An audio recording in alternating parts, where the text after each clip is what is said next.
Thank you. 5, 4, 3, 2, 1.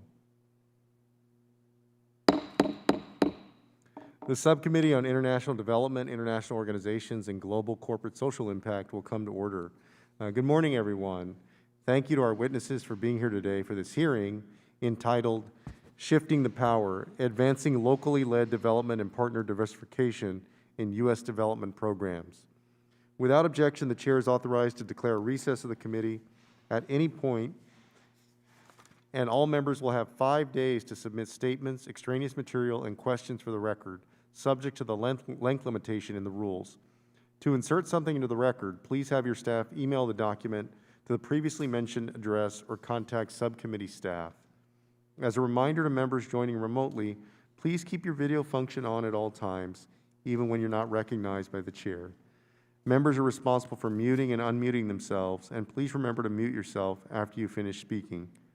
Consistent with HRES 8 and the accompanying regulations, staff will only mute members and witnesses as appropriate when they are not under recognition to eliminate background noise.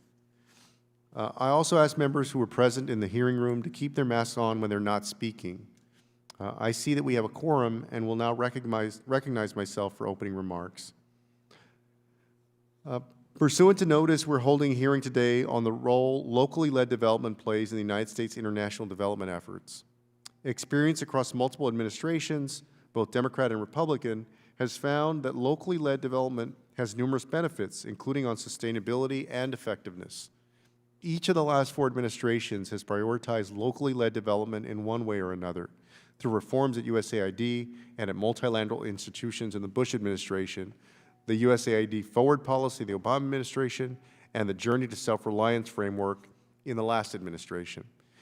The Biden administration has stated their intention to redouble these efforts and is undergoing a review to establish policy positions. In her confirmation hearing, USAID's administrator, Power, argued that locally led development is, quote, most effective development, unquote. She's returned to this theme in countless speeches since, including when she testified before this committee. The administrator has also signaled to the USAID staff that this is a top priority, but we're still waiting for the results from this review. There are a few questions this hearing will be looking to answer for the members of the subcommittee. The first is to really discuss what we're trying to accomplish by pursuing locally led development. Evidence demonstrates that working with local partners improves the sustainability and effectiveness of our foreign assistance programs. Local partners have a stake in their communities, are part of local governance mechanisms that can create long-term change and can be less susceptible to disruptions. Locally led development can also be more cost-effective and lead to more equitable outcomes. The second is to answer the question, what do we mean when we say, quote, locally led development, unquote? This is a basic, fundamental question which has different answers depending on who you ask. One consequence of multiple administrations pursuing locally led development in slightly different ways is the different interpretation of what it means within our own government. One outcome of USAID's review of its policies I'll be looking for is a unified approach across foreign assistance, one that ideally prioritizes indigenous organizations that are independent from international NGOs or even U.S.-based corporations. This hearing also merits some discussion of the impediments to pursuing locally led development and what Congress can do to overcome them. These efforts will require USAID to change how it operates. Working with new local partners is worth it, but will take extra effort. We know that USAID's contracting officers already have large caseloads and often do not have the time to experiment or try new things. Fortunately, the Biden administration's budget requests and the House of Representatives' planned appropriations would increase the size of USAID's staff. It's essential that this legislation is signed into law as quickly as possible. We also know that reporting and compliance requirements can pose challenges for local partners and smaller organizations to work with USAID. U.S.-based and international assistance organizations build large administrative staffs and hire former USAID officials to ensure they write proposals that will appeal to the agency, as well as meet every compliance requirement. But that's not practical for small and locally led organizations. When we talk about building local partner capacity, we can't define that as making these local organizations more like big U.S. organizations in terms of their administrative capacity. Instead, we need creative solutions to meet new partners on their own terms, while also ensuring, of course, they're good stewards of taxpayer dollars. Ideas like expanding the use and thresholds of firm fixed price contracts, development innovation ventures, and other innovative tools can reduce compliance burdens, but more needs to be done. Of course, this is a two-way street, and Congress needs to do its part. USAID too often takes a risk-averse approach because they fear congressional blowback in response to critical GAO and Inspector General reports. Congress needs to be nuanced in oversight and signal to the agency that we understand there are different kinds of risks when dealing with new and local organizations, but we believe the benefits far outweigh those risks. We will discuss all of this and more with our distinguished panel today, but I want to emphasize that this is just the start of our efforts. We will continue to work on this issue in various ways, including through legislation. This will not be easy or quick, but I believe that it's essential. And before finishing, I want to thank Congresswoman Sarah Jacobs, the subcommittee's vice chair, for working with me on this hearing and for prioritizing this very issue in Congress. With that, I'll turn it over to Ranking Member Malliotakis for her opening statement.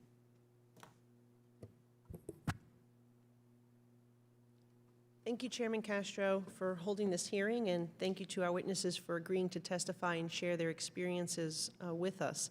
As we all know, the concept of localization and development and U.S. foreign assistance is not new. President Bush sought to institutionalize better connectivity with local partners, particularly through the President's Emergency Plan for AIDS Relief. The Obama administration carried this through as well and sought to build better country ownership of programs. And in the Trump administration, Administrator Mark Green established the New Partners Initiative to more effectively design programs alongside local partners and direct funding to new and underutilized partners. Subsequent administrations have recognized that until we meaningfully support local ownership of local challenges and build the capacity of local organizations to solve these problems themselves, our foreign assistance will not have lasting impact. It is the same concept here at home. Local solutions to challenges in our diverse communities across the country are more long-term and effective than any top-down solutions from Washington. In the same way, we must do a better job of consulting with and learning from our partners around the world and meet them where they are. This is especially important when considering some of the most pressing foreign policy challenges that require local solutions to local problems, like the root causes of migration from Central America and Caribbean. Just this week, I met with the ambassador of a Central American country who was very critical of this administration's open border policy and also expressed how funds provided through U.S. aid are not having the intended result of stemming the flow. Across Africa, where ISIS and al-Qaeda affiliates are gaining in strength and numbers, we need to listen to local actors who understand why terrorist recruitment is working and how to combat it. We also need better metrics and tracking to ensure, as we do with all U.S. foreign assistance dollars, that the money provided is used effectively and achieving results. And that means robust monitoring and evaluation and a willingness to stop funding when they are not working or ending up in the wrong hands. If we are to effectively rely on local community organizations to implement U.S. tax dollars, we must also work with these organizations to ensure financial systems and risk management strategies are in place to prevent waste, fraud, and abuse. I'm also interested to understand the role of the private sector. As the drivers of economic opportunity and jobs in the communities they work, private companies are central to spurring locally led economic growth and can and should play a major role in advancing community-led development priorities. Similarly, church networks and communities of faith in all parts of the world are also critical to any conversation about local ownership. Often the backbone of the community, we should continue to support faith-based organizations and their close ties with the communities where they work. As many have said before, the goal of our foreign assistance and development programs should be to put ourselves, U.S. aid, and the international development community out of a job. I look forward to the discussion today about how to better support local ownership of development programs and build the capacity of these organizations to advance the health, well-being, and prosperities of the communities they serve. Thank you, and I yield back the balance of my time. Thank you, Ranking Member. I'll now introduce our distinguished witnesses on our panel today. Our witnesses for today's hearing are first, Ms. Meghan Armistead, who is a Senior Research and Policy Advisor at Catholic Relief Services, where she works on local leadership, localization, civil society, and aid reform. Ms. Degan Ali has been the Executive Director of Adeso, a humanitarian organization active in Africa. Her insightful critiques of U.S. foreign assistance have kickstarted a necessary conversation on how we can do better in working with local partners. Mr. Ali Mohamed, who is the Program Director of GREDO, an organization that works in Somalia. He will contribute his experiences and discuss his experiences working with the United States and USAID on these issues. And Mr. C.D. Glin, who is the Global Head of Philanthropy at PepsiCo and was previously the President and CEO of the U.S. African Development Foundation. The USADF is an important government agency that has a proven record on locally led development. I look forward to hearing from him his experiences in that role and in the role corporations like PepsiCo can play in this field. And I'll now recognize each of the witnesses for 5 minutes, and without objection, your prepared written statements will be made a part of the record. And before I call on our first witness, Ms. Armistead, I just want to remind the members and the witnesses, our witnesses are testifying virtually. You'll notice that there is a 5-minute counter. If you go to the grid view, you can see the counter that will give the 5 minutes for your testimony. And I would just ask everybody, please, as much as possible, to stay on track with that. And of course, to our members, if you can, as much as possible, try to keep your questioning within your 5 minutes so that we can stay on time today. If you go too far over, then I'll have to gavel you out. So please don't think me rude, but I want to keep us on time. All right? So Ms. Armistead, you're recognized now for 5 minutes. Thank you. Chairman Castro, Ranking Member Maliotakis, on behalf of Catholic Relief Services, the International Relief and Development Agency of the Catholic Community in the United States, thank you for calling this hearing and for the opportunity to highlight the need for the U.S. government to advance locally led humanitarian and development assistance. Supporting local leadership is core to CRS's foundation and Catholic social teaching, and in particular, its principle of subsidiarity, the idea that communities who are closest to challenges are best placed to address them. Supporting locally led development reflects this subsidiarity ideal and our commitment to respecting the dignity and agency of each person and community that we serve. Working with thousands of local organizations has taught us that partners embrace opportunities to lead, and CRS is committed to supporting their growth because it's the right thing to do and because it's the most effective, efficient, and sustainable way to do development.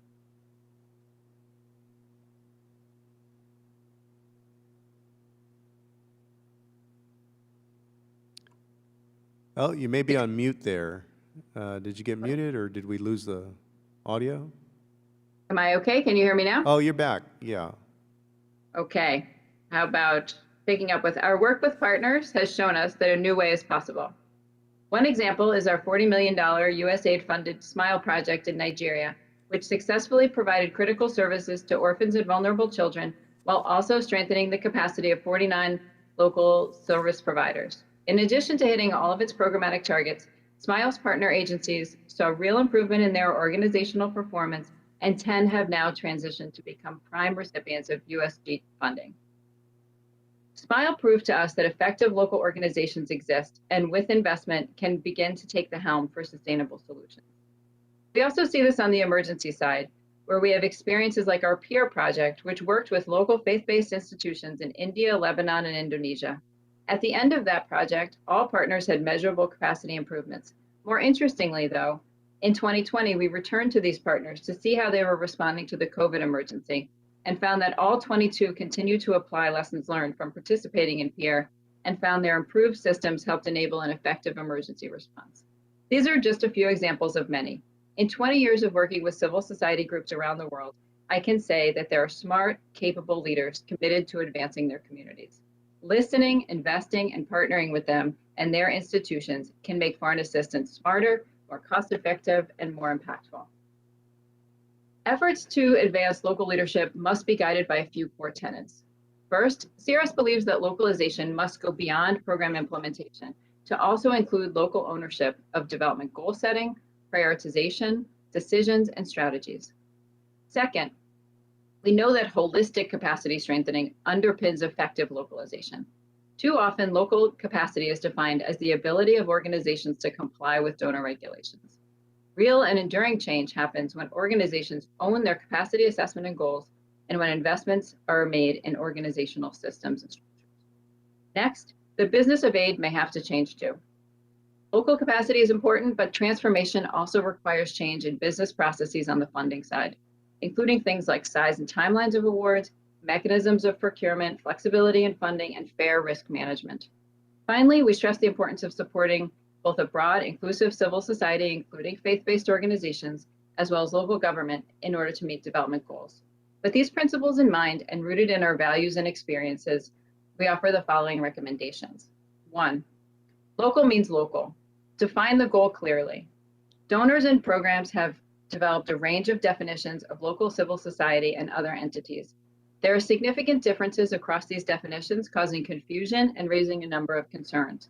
For both the integrity of the efforts to support locally led development and for effective transparency in funding, it's critical to clearly define the goal and what local means in a way that reflects the intent to support autonomous local institutions who are accountable to their nations and the communities they serve. 2, if you don't measure it, it won't get done. Improve data collection and transparency. While some data is available on how much congressional funding goes to local and national entities, holistic data from the Department of State, USAID, and other U.S. government donors is not available. We encourage Congress and the committee to urge the administration to provide better data on where resources go and include local entities as an implementing partner subcategory on foreignassistance.gov. 3, mechanisms matter. Fix funding vehicles to support localization success.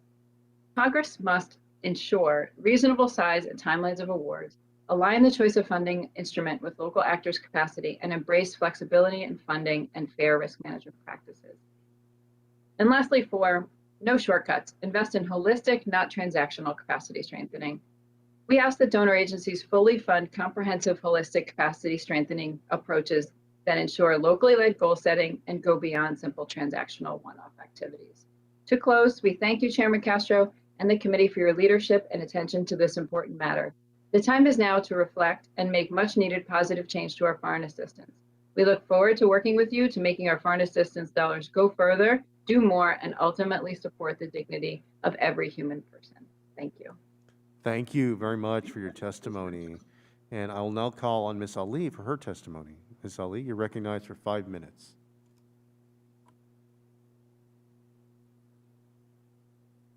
Thank you, Chairman. Chairman Castro, Ranking Member Maliatakis, and members of the committee, good morning, and thank you for the opportunity to testify today. Adeso is an organization based in Kenya that has long advocated for more locally led development and the need for the system to shift power to local organizations. Adeso has provided critical humanitarian and development assistance to millions of people in Somalia, Kenya, and South Sudan with the support of many donors, including USAID. There are 3 major reasons that I will elaborate on, and this is not comprehensive. There's many other good reasons why we need to do locally led development. And one is inefficiencies. Chairman Castro already spoke about that. There are layers and layers of intermediaries between USAID funding and local organizations in the form of UN agencies who then subcontract to an INGO, who then contracts a member of their INGO family. For instance, one member of the family, the US member of the family of these federations will give the funding to the international member of the federation or a European member of the federation, who then contracts to a local organization. These inefficiencies in the system are costly and mean that there's huge wastage of resources as organizations take a portion of the grant for their operational costs in each layer, ensuring that what reaches the communities has been reduced significantly. And this doesn't apply only to INGOs or American NGOs, but also contractors. Impact. If the projects and programs are being designed with no or limited engagement of local organizations and the communities that we're aiming to serve, who understand the context and what they need best, it means that USAID's funding is having less impact than desired. There have been countless projects funded by USAID and other donors that have wasted funds on infrastructure not being utilized by the communities or activities that have no lasting benefit. Third, fairness and issue of power. Imagine during Hurricane Katrina that organizations from France all of a sudden swooped in to respond to the crisis. They excluded American NGOs from local coordination meetings and even wanted all the meetings to be held in French and not English. They took over all decision-making forums, marginalizing the American Red Cross, other very small state level, county level charities, state authorities, and even FEMA. Well, this is the reality of what local organizations and national governments experience every day during a crisis in our countries. What would never be accepted in the US is commonplace treatment in Africa and Asia. So here are some recommendations for moving USAID's efforts on locally led development. Number one, the large awards and RFPs and RFAs only incentivize the agency to work with contractors and INGOs, as most local organizations don't have the capacity to submit a competitive bid nor manage an award of 75 million, 100 million, 45 million, and so on. Some of the reasons for the desire for large awards is because of capacity constraints and missions and DC to manage many smaller awards rather than one big award.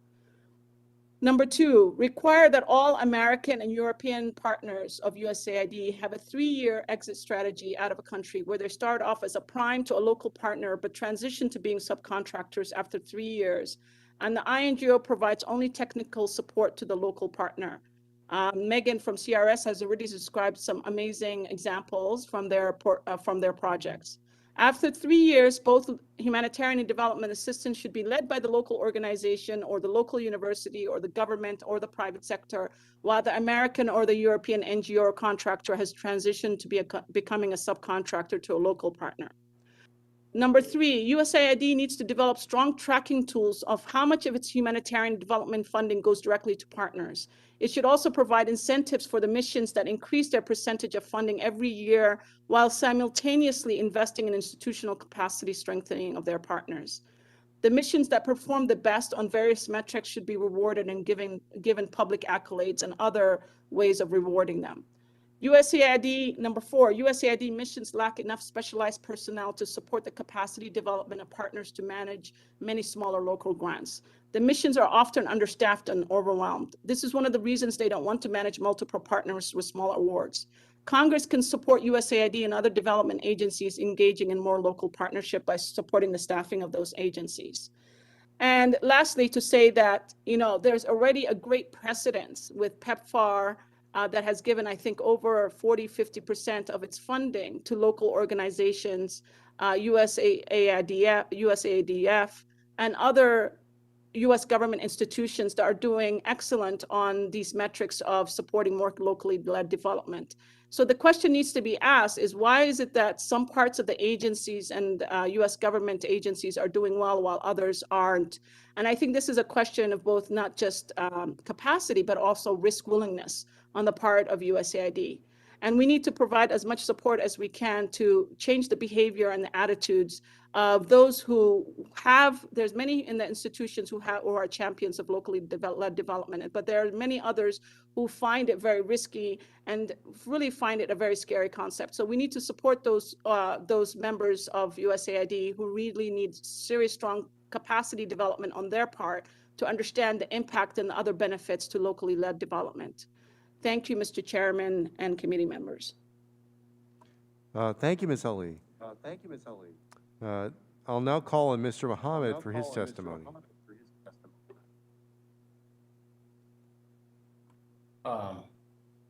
Thank you, Chairman Castro, and also the rest of the committee.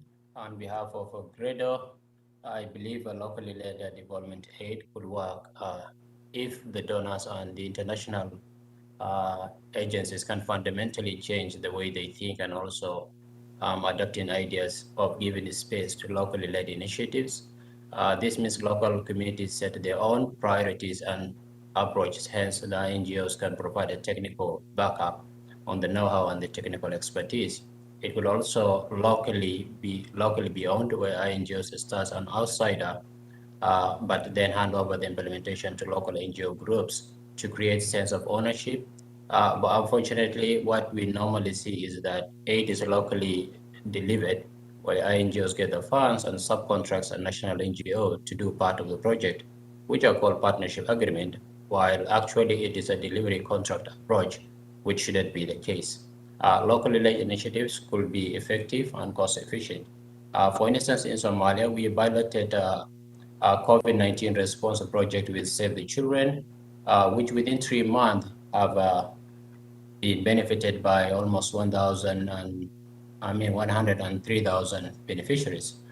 This has been piloted and it was locally designed, and it came through the idea of a GREDO developing such a project in response to the COVID-19 response mitigation.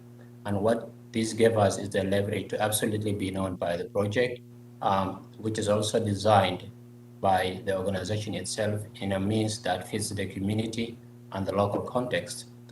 Such pilot, the added value of a such pilot project, it's like it created pride within the organization in delivering a solid developed project. It strengthened aid localization in the context of means to boost localization within Somalia, contextualized approach in delivering project among the community, created sense of honor within the community, especially in the engagement of various stakeholders.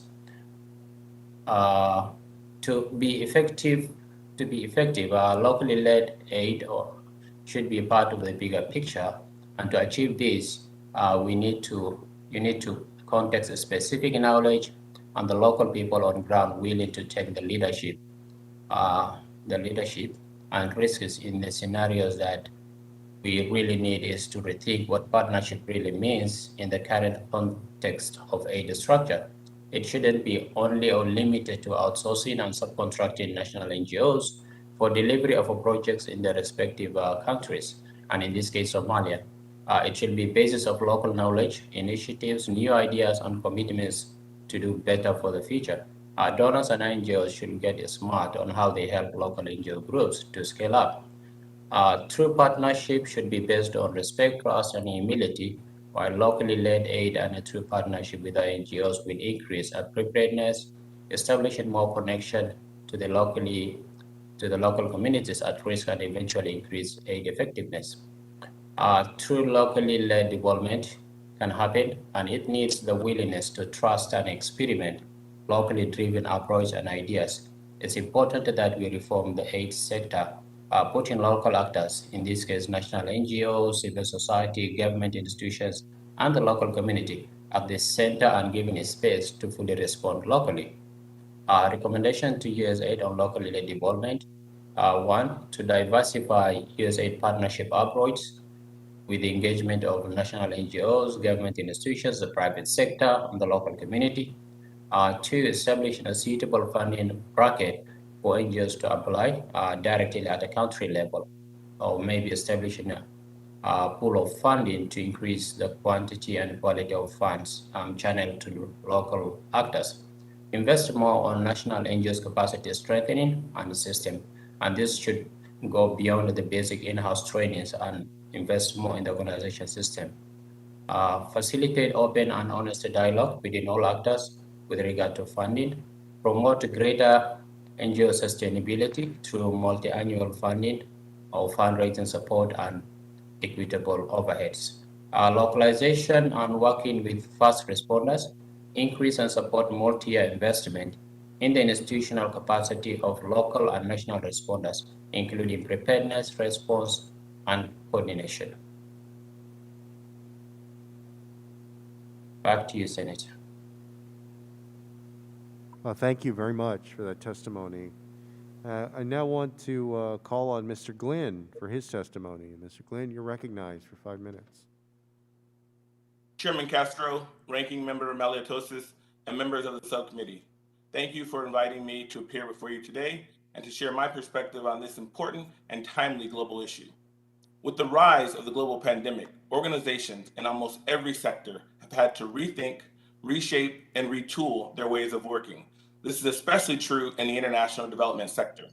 Fortunately, for decades, PepsiCo has built strategic local partnerships to ensure the provision of locally driven solutions, enabling us to continue to execute and monitor our programs even in the face of pandemic-induced challenges. PepsiCo has experience realizing the benefits of locally led development, both for the business and for our communities. As the largest food and beverage company in the country and one of the largest in the world, our foods and beverages are consumed nearly 1 billion times each day. While our reach is global, we remain committed to a multi-local approach, believing that it is our duty as a company to contribute to the prosperity of the communities where we operate by contributing to the GDP, creating jobs for the local population, contracting and sourcing from local suppliers, while connecting and engaging with local community and stakeholders. At the PepsiCo Foundation, our local approach and local strategic partnerships are key to the success and the sustainability of our work. We have hired and empowered local staff to co-create programs with local partners.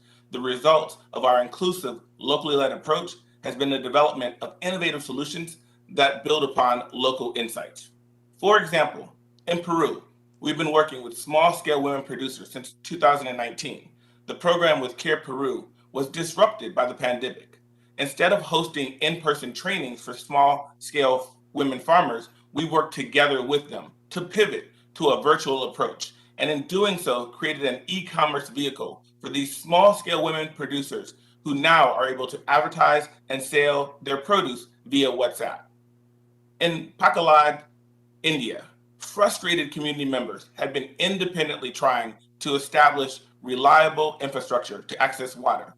In consultation with WaterAid India and the People's Service Society of Pakalad, we established dialogue with community members and co-created a program combining local insights and ideas with the technical expertise needed to build a functional water system. Through this participatory approach, a new pipeline was installed and local leaders now operate and maintain a system that provides water to nearly every home in the community. That said, PepsiCo's decades-long global to local footprint has also exposed us to the barriers, risks, and limitations of going local, including limited implementation capacity of local partners, inadequate accountability, transparency, and oversight systems, nascent monitoring, evaluation, and reporting expertise. Our experience with these barriers hasn't stopped our international efforts. Rather, they have informed our approach. For example, we engage third parties and grant intermediaries who play a fundamental role in helping prospective local nonprofits to meet our requirements. They vet new projects, assess organizational capacity, provide training, and monitor performance to ensure that locally led projects remain on track, on time, and on target, adapting where necessary. To truly scale localization efforts, USAID will play the central role. PepsiCo and USAID have a strong relationship. While we celebrate our successes together, there are opportunities for improvement. We offer 5 critical lessons and suggestions that could accelerate the progress on the quest to shifting power and prioritizing locally led development. 1, hire locally. 2, prioritize local co-ownership.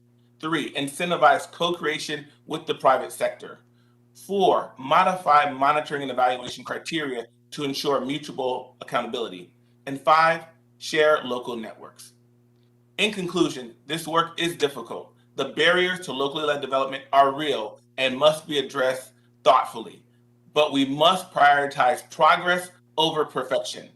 PepsiCo is committed to localization in our business and our philanthropic investments, and we are encouraged by the bipartisan commitment from Bush to Biden, administration to locally led development.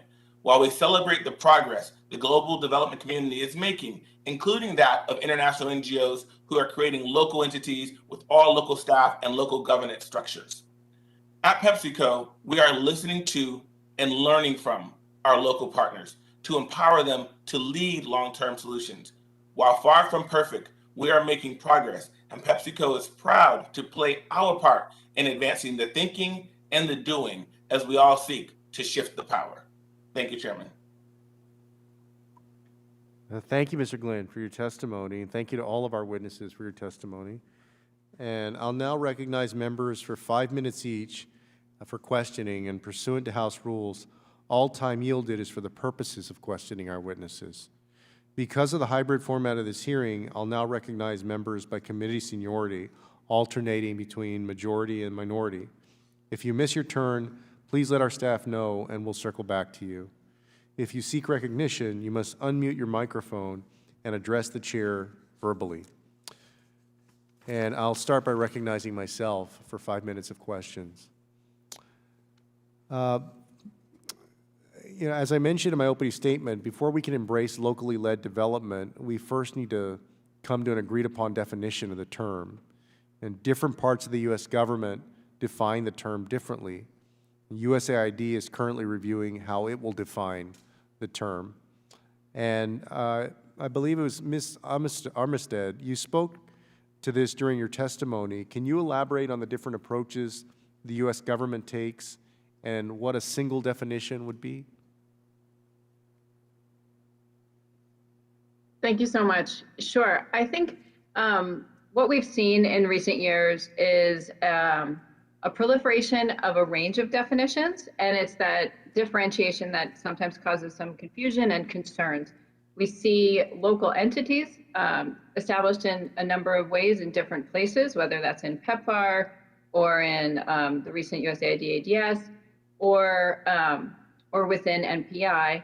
And then we've also seen the introduction of this locally established category, which is, I think, aimed at recognizing this entity that is affiliated with perhaps international organizations, but has a local presence. And I think what we really are urging the committee to do is to clarify what the goal is.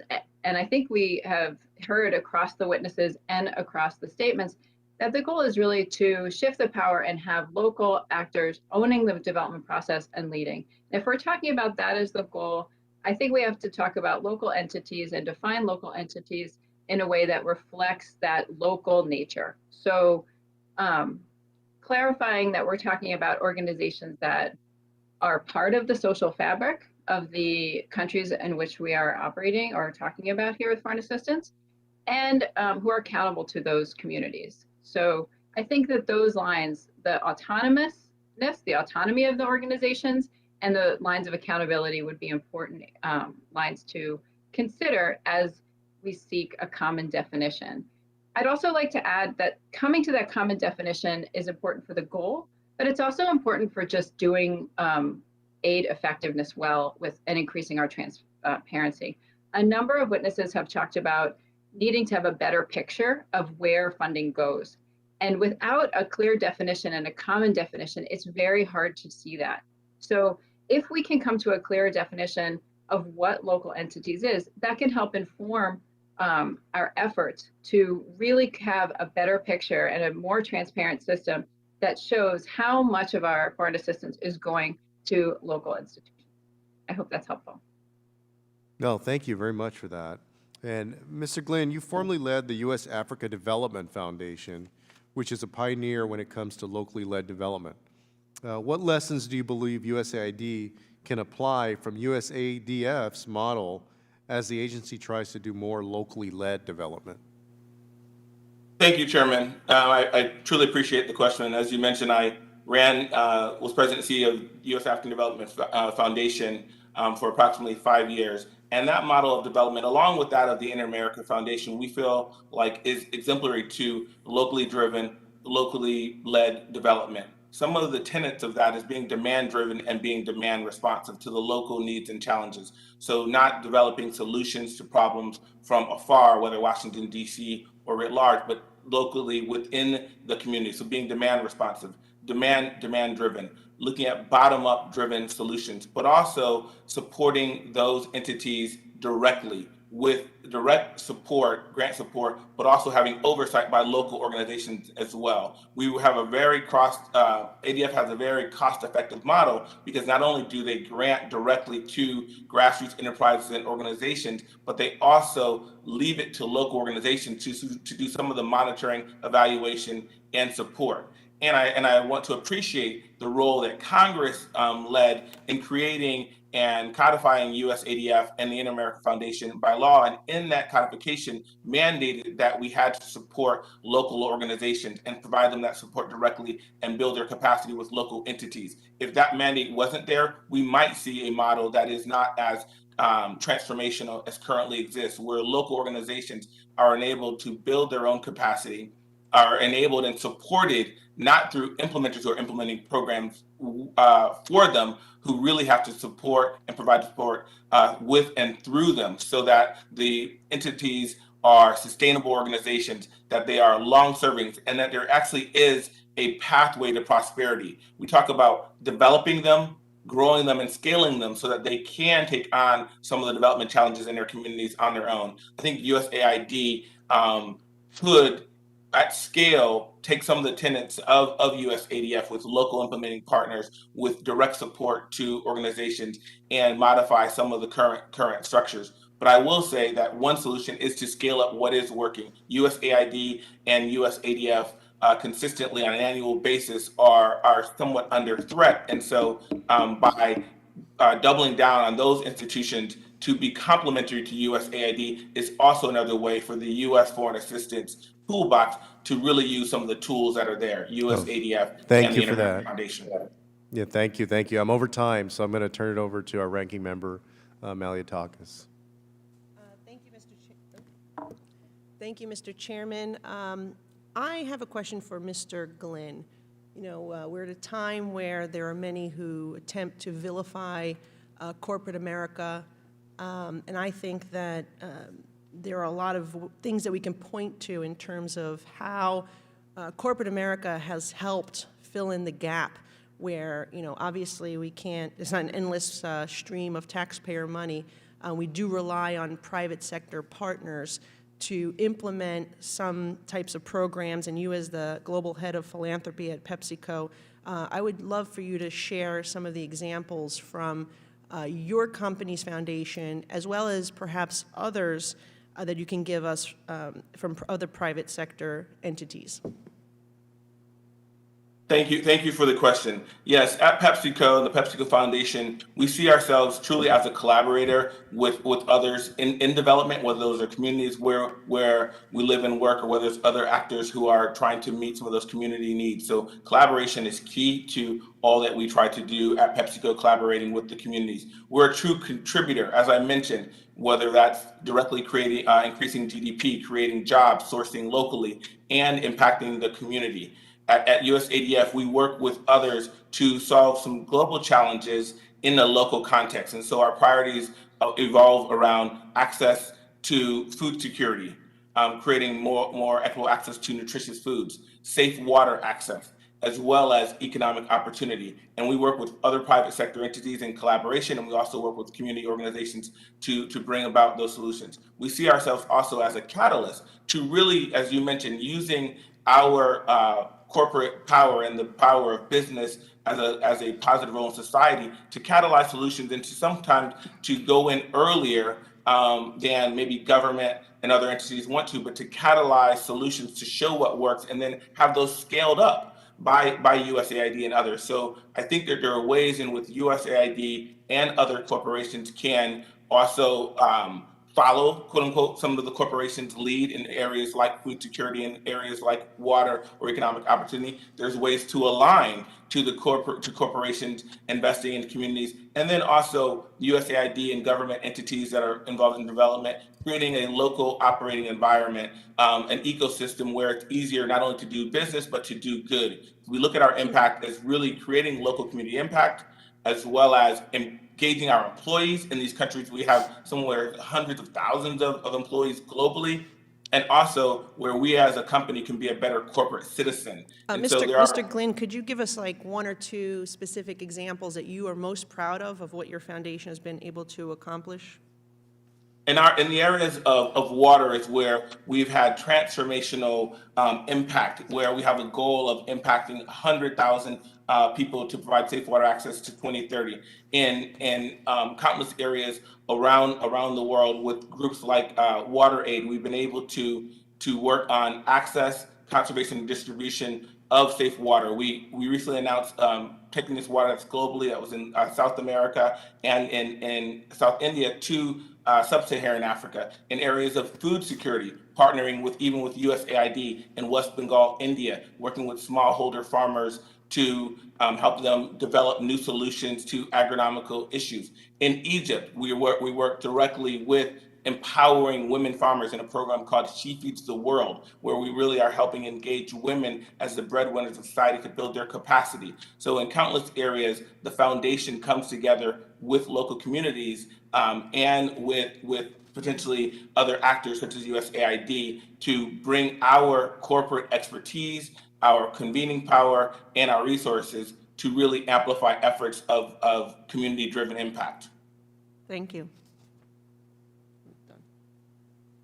Thank you, Ranking Member. I'll next call on the Congresswoman from San Diego, Sarah Jacobs. Thank you, Mr. Chair, and thank you for convening this really important hearing about an issue that I know doesn't always seem sexy, kind of wonky and niche, but actually critical to getting our foreign aid right.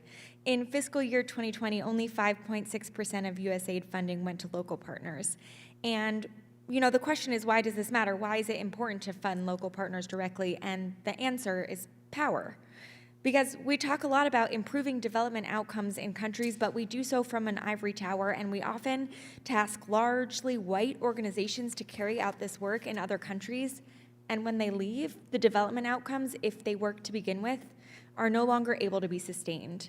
We need to understand that people know what they need. They don't need us to tell them. They just need us to ensure access. And as a report from Peace Direct found, there remains a culture in the development field that oftentimes fails to recognize the strengths of local people and properly include those in the design of projects who understand the context best. I'm encouraged by Administrator Power's commitment to this issue, and I think this hearing is an important step in making sure the administration realizes their goal. So I wanted to ask our witnesses a question. The New Partners Initiative, established in 2019, streamlines USAID's partnering process to work with new and local partners, and the administration is seeking to update programs and strengthen partners.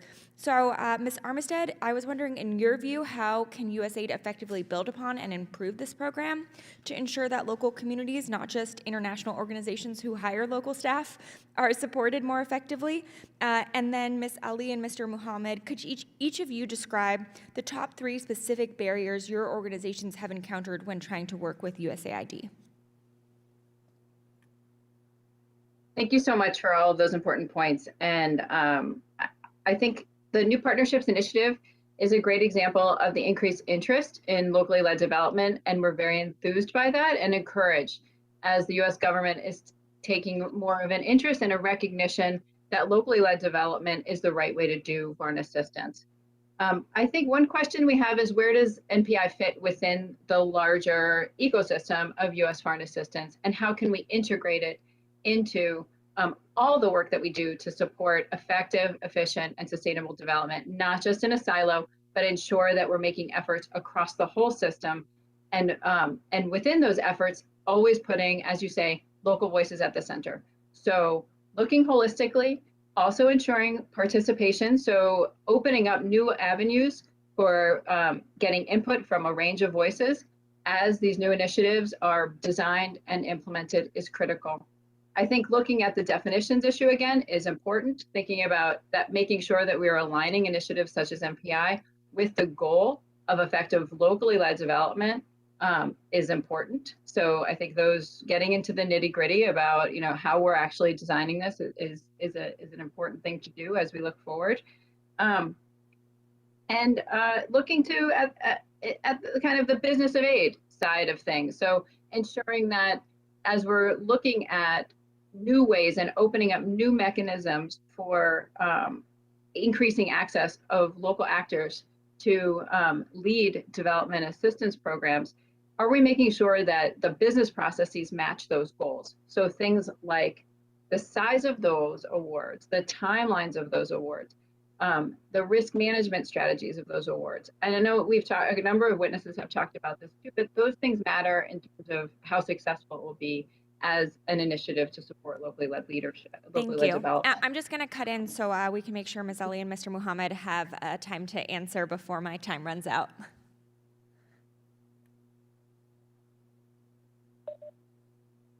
Should I go ahead? Yes, please. Yes, please. Okay. So just 3 barriers. Well, I think the first one is that there is the rules and regulations are extremely vast and they're complex, not meaning that local organizations cannot meet those challenges, but they're extremely complex. And the advantage that American NGOs have is 60 years ahead of us, and they've developed these massive compliance departments. So unless we have a more shared approach to compliance, a more shared approach to risk, and we think about how we can reduce some of these compliance burdens and think about what is the most important issues that we really need to address in these compliance burdens, rather than just the array of issues that are constantly there. Many of the rules and regs, in my opinion, could be done away with, and they're just too cumbersome. Some of them are very important and really necessary. So I think there needs to be a real re-examination of the usefulness that a lot of these rules and regs are serving, and what that burden does to local organizations who are 60 years behind American NGOs and billions of dollars of investment behind. They've had all of that time and resources to invest in their capacity. The second thing I would say is that there isn't a very systematic onboarding process that happens for local organizations. It's individual specific, it's mission specific. Sometimes you're lucky enough to get someone that really understands what you need and support you in the process. Oftentimes you're kind of left on your own to figure this machinery and this maze out on your own. So there has to be a consistent process on that.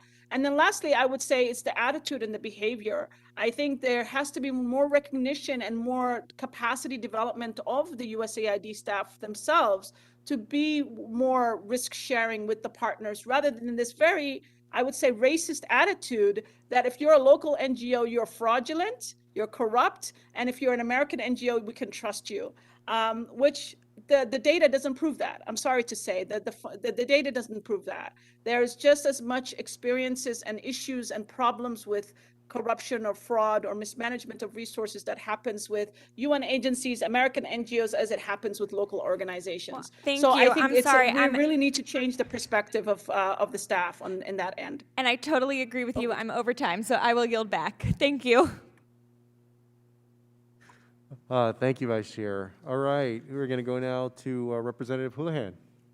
Thank you, Mr. Chair, and thank you to everybody for joining us today for this hearing, a very important one where we are focusing on shifting the power to local organizations and local actors in this space of foreign assistance and foreign aid. I have a couple of questions related to the pandemic. What have we learned or gained from this very difficult time in the world's history that we can apply to help accelerate the timelines of being able to direct local owners and actors to be able to be helpful in foreign, assistance? I know that Mr. Glin, you mentioned something about technology being something that was deployed because of the pandemic. Are there other things that the speakers can give examples to or breathe life into that would be helpful in understanding how to accelerate timelines? And I'll start with Mr. Glin, since you were the one who brought up the first example. Great, thank you, Representative. I appreciate it. Good seeing you again.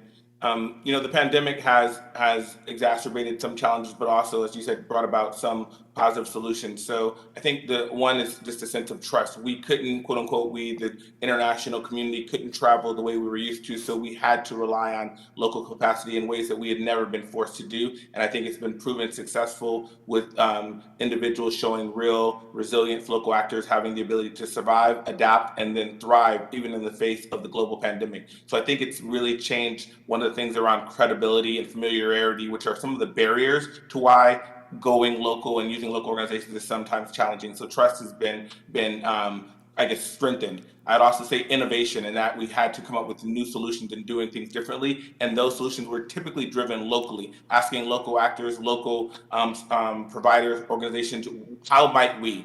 what can we do to improve? And so the power shifted where they were on the ground, and we needed to engage them in the solution because we weren't there, and we had to rely on their ability to, again, to adapt to the solution. So I think that innovation came, and as I mentioned, the use of digitization transformed a lot of how we deliver services, how we engage with those organizations, and it also really transformed the way in which we were able to see some locally driven innovation in new ways. I could go on, but let me stop there for sake of time. But I think trust and innovation are two things that we've learned that also can lead to improvements in how we not only work with organizations, but also how we manage programs and projects. And perhaps Ms. Armistead, would you have anything to contribute to that?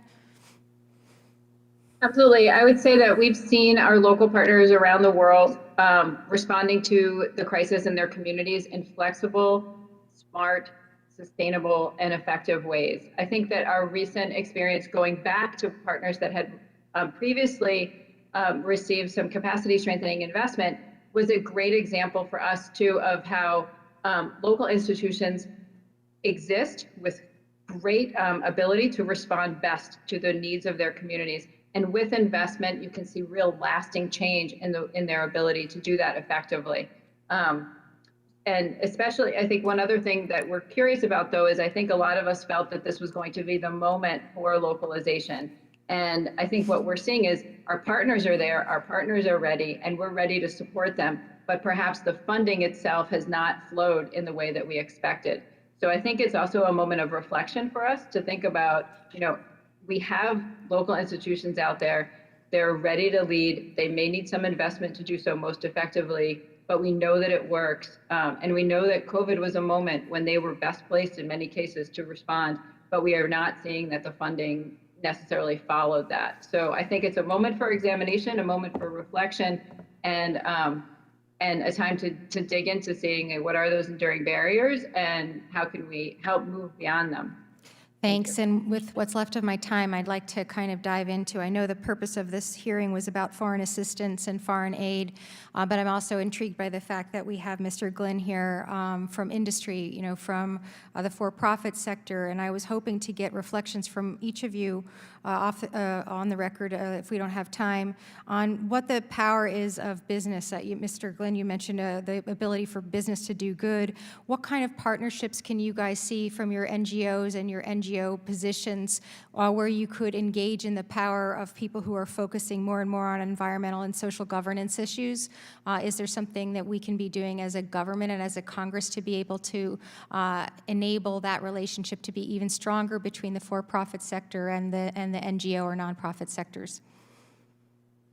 Definitely a place where we could provide greater insights and recommendations. But I would say, one of the things that we see government playing a strong role is being a sort of honest broker and bringing together companies and nonprofit partners and civil society leaders together in a way where we can have a shared understanding where one is not necessarily dominating the conversation. And so where we have in industry pre-competitive alliances, these are ways in where the power of the government to bring us together for a shared purpose where everyone can align their issues and the opportunities is one area where I think that there's greater a room for improvement.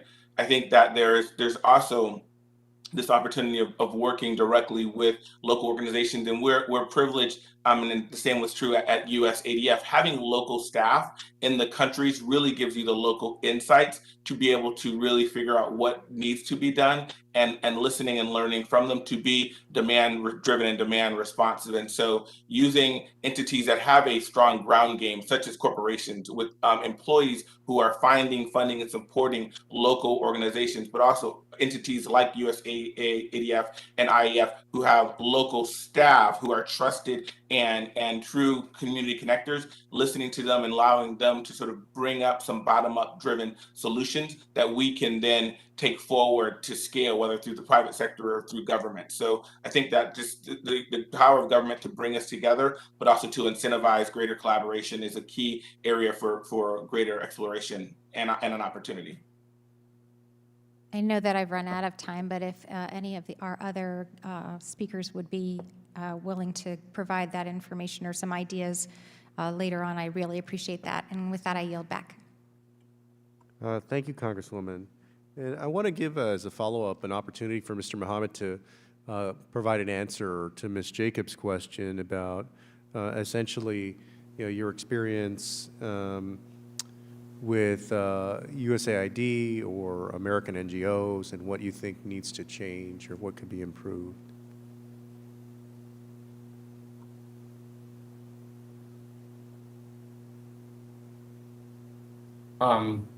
Thank you, Chairman. I think one issue that we sort of would like to see change is the idea of partnership, in the sense that there has to be a mutually direct partnership with the local actors or entities on ground. A couple of times the barriers includes the sort of perception that there is no capacity. So the capacity in terms of responding the likes of pandemic, if there's a cholera outbreak or anything, but getting direct partnership, I think that's the main issue that needs to be focused, and also to be like acting a downstream at any point. So looking from the USAID, I think they can look into the structure that are in place, facilitate the environment that allows NGOs or local actors to have an equal opportunity in terms of funding access. So local ideas or driven innovational creative mechanism could be implemented in a wider range and also with cost effectiveness. So I think the perception has to be changing on this structure, so nationals could have an equal opportunity in terms of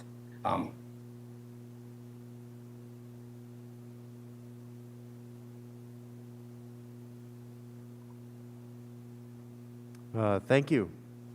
Thank you for that. And next we'll go to Congresswoman Tenney.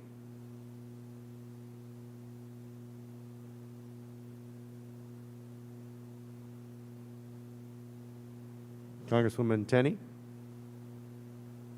I see you on the video, but I don't know if you can hear us. We'll come back to Congresswoman Tenney. I know that Congresswoman Houlihan had a few more questions. I'm here. Sorry. Oh, no Are you worries. there? Okay. Yeah, we'll go to Congresswoman Tenney. Sorry about that. I was trying to get my thing here set up, but thank you. Thank you, Chairman Castro, for convening this hearing, and thank you to the witnesses for your testimony as we look at these global development issues impacting our economy. And I'm going to direct my first question to Mr. Glin. Could you tell me examples of success in assistance provision models that have proven effective in directing capital and capacity building support to non-government organizations and community leaders, if you could? Thank you, Representative.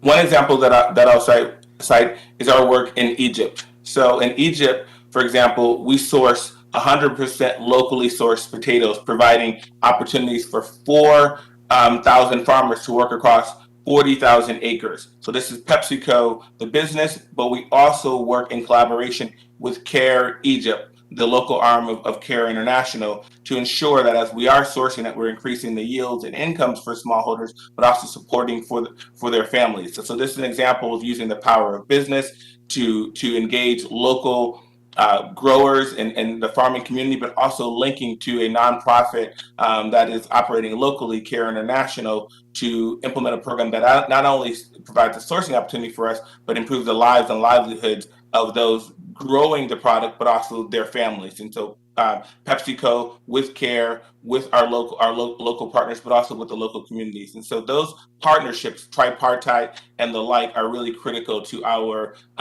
ability to serve as not only as a good corporate citizen, but a real community connector. Okay, so on those, you're talking about those types of assistance. What type of grant structures can we use, like to help local partners improve their capabilities and manage the assistance? You think that this is the best model? You said a tripartite model.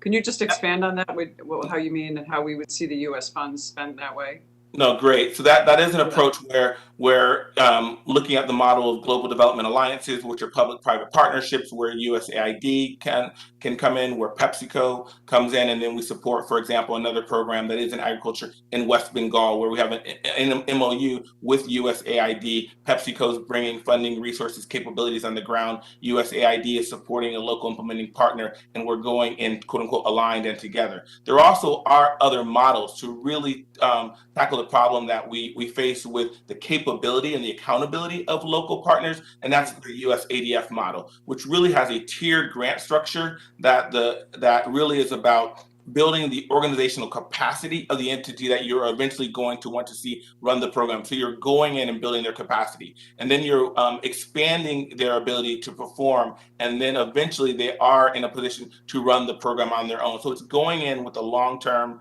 sort of graduation model in mind. We think of it that elementary school prepares you for high school prepares you for college, and then you're out on your own. With these local organizations, sometimes we do need to go in and develop them, work with them to grow them, and then hopefully when they scale, they are able to absorb broader forms of capital from U.S. foreign assistance providers. So if we look at AID and other development assistance programs, there is a dovetailing and a linkage and a continuum where one U.S. foreign assistance provider can hand off organizations and can look at ways to grow the organizations for the long term. So collaboration. Just quickly, because I want to ask Ms. Armistead a question. So when we get to that higher level, when you've developed them, we still maintain our oversight and ability to watch and look at where the funds are spent, correct? 100%, and it also leads to a difference in the relationship. It goes from not using international implementers to those international organizations really providing oversight and monitoring, which is less costly, which doesn't require the level of investment for using international organizations to implement programs. We then become more of a service provider, but they are the implementers. They own the solutions and they own the sustainability of the interventions. Great, thank you so much. Ms. Armistead, I just want to ask you a quick question. How can the U.S. government more effectively partner with some of the private foundations to utilize their pretty much vast local networks, their resources, and support some of the development solutions? Is that an option for us, similar to what Mr. Glin just outlined? Yes, thanks. I think that what we've seen is that partnerships among all development stakeholders can really be powerful in terms of bringing about a more locally led development landscape. Whether that's with U.S. foundations, we also do public-private partnerships, support public-private partnerships, as well as with local NGOs, local NGOs. I think for us, the key is investing in those partnerships, really understanding who the stakeholders are, what assets they can bring, and how we can invest in those partnerships to bring about the most optimal solution. So I think each one of these has a role to play. And I think investing in those trust-based, mutuality, transparent, equal partnerships can really be a powerful way to approach doing development better. Thank you. I think I'm out of time. I yield back, Mr. Chairman. Thank you. Thank you, Congresswoman. We'll go right back to Congresswoman Houlihan for a few more questions. Thank you. Again, my question this time will be for Ms. Ali. Data shows that when women are empowered, communities are more prosperous, and the world is, of course, a more stable and peaceful place. And so working with more women-led organizations and focusing on women's economic empowerment, I believe, should be a priority of this body in the United States as we aim to take a more locally led approach. Has failing to sufficiently fund and empower NGOs led by women and other marginalized populations negatively impacted the effectiveness of our foreign assistance? And if so, are there some examples that you might be able to share with us? Thank you, Congresswoman. Actually, that's a very good question, because this is one of the things I always talk about. Lack of locally led development doesn't just mean that it harms the ability to have impact and it's the right thing to do, but it actually harms women-led organizations. Why do I say that? I'll give you a very good example, Somalia. I'm a Somali American, and I've been living here now for about 20-something years. And majority of the strong quote-unquote strong organizations that most international NGOs and UN agencies partner up with are male-led, almost exclusively. There's very, very few real partnerships with woman-led organizations. And why is that? Because the woman-led organizations are oftentimes those small CBOs in country. They don't have access to these meetings in Nairobi. They can't fly out to Nairobi as easily. They don't have as much grasp of the English language. And they're very local in nature. They're not trying to become these big, they're not trying to mimic the international NGOs. And they want to stay local. So the policies and what we're doing is actually harming our ability to have a real partnership, meaningful partnership with those kinds of organizations. I'm always in a room of male-dominated Somali NGOs, and that's commonplace. And I wouldn't say that that's unusual also in Somalia. I'd probably say that's probably a global epidemic. Because the more professionalized you want the NGO to be, the bigger capacity they have, oftentimes the less grassroots they are, and they tend to be more male-dominated. Thank you. Would any of our other speakers like to comment on that question? I couldn't, thank you, Representative. I couldn't agree more with Ms. Ali. And I also want to highlight that PepsiCo and the PepsiCo Foundation has for years prioritized women across its entire portfolio of work, and sometimes specifically. And so we have a great partnership with CARE International, which is to reach 5 million women farmers and their communities. And this focus on women, whether it's in our programs for access for nutritious foods, we have a focus on women there. Safe water access, we know women are the water bearers and bear the burden of carrying water for distribution essentially around the world. And so we focus on women there, and even in economic opportunity. So the 3 pillars of our work, women are integral to every aspect of the work that we do around the world. Anybody else would like to weigh in on that? My next question with my last minute and a half is really a general question, which is, what can Congress do to better help here in the area of enabling USAID to work with new organizations, smaller organizations, and local organizations in very specific terms? Perhaps Ms. Ali first.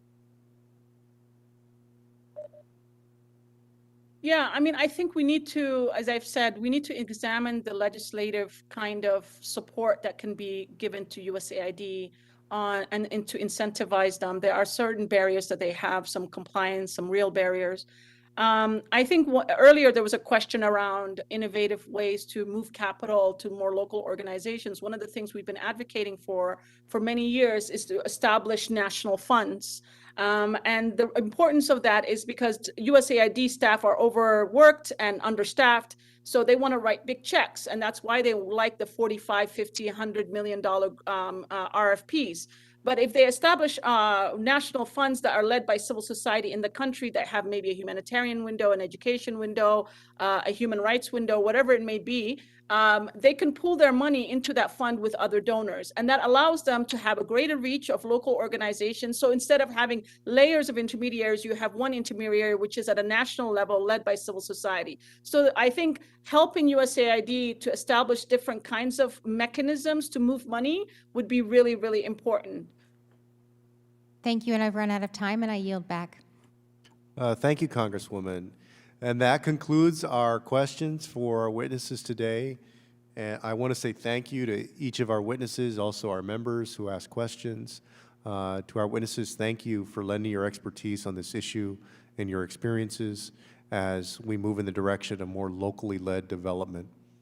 And with that, this meeting is adjourned. Thank you.